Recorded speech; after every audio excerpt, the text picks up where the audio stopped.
আমি এখন সাজবো। আর করছো শুধু।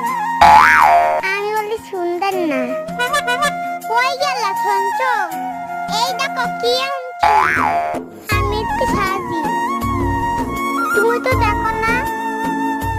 এটা ধরো। খুব কষ্ট হয়েছে।